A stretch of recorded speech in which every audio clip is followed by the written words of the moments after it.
জি দেখেন, আপনারা জিমেইলের app password কিভাবে ক্রিয়েট করবেন। জিমেইলে অ্যাপ পাসওয়ার্ড ক্রিয়েট করার জন্য প্রথমে জিমেইলের মাই অ্যাকাউন্টে চলে আসবেন। আসার পরে সিকিউরিটি যে অপশনটা আছে ওইখানে চলে যাবেন। ওইখানে চলে যাওয়ার পরে নিচে আসবেন। নিচে আসার পরে দেখবেন যে 2 স্টেপ ভেরিফিকেশন, এইটা অন করবেন। প্রথমে এটা অফ থাকবো, এটা আপনারা অন করবেন।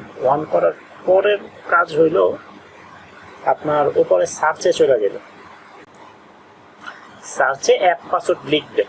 অ্যাপ পাসওয়ার্ড লেখার পর দেখবেন যে নিচে অ্যাপ পাসওয়ার্ড মানে একটা রেজাল্ট আসবে, ঠিক আছে? ওই রেজাল্টটাই ক্লিক করবেন, যে অ্যাপ পাসওয়ার্ড এটাই ক্লিক করবেন।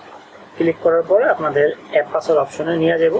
এর আগে পাসওয়ার্ড চাইব, আপনারা পাসওয়ার্ডটা দিবেন। পাসওয়ার্ড দেওয়ার পরে মোবাইলে কোড যেতে পারে, কোডগুলো দিবেন। দিলেই এই অ্যাপ পাসওয়ার্ড অপশনের ভিতরে নিয়ে চলে আসবে।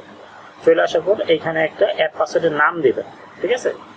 নামটা যে কোনো একটা হইলেই হয়েছে, জাস্ট আপনার মনে থাকলেই হইব যে এই পাসওয়ার্ডটা এই জায়গায় ইউজ করতেছে। দেখেন, তারপর যে কোনো একটা নাম দিয়ে ক্রিয়েটে ক্লিক করলেই অ্যাপ পাসওয়ার্ড ক্রিয়েট হয়ে যাবে। এইখানে যে দেখা যাচ্ছে এইটাই আপনার অ্যাপ পাসওয়ার্ডটা, ঠিক আছে?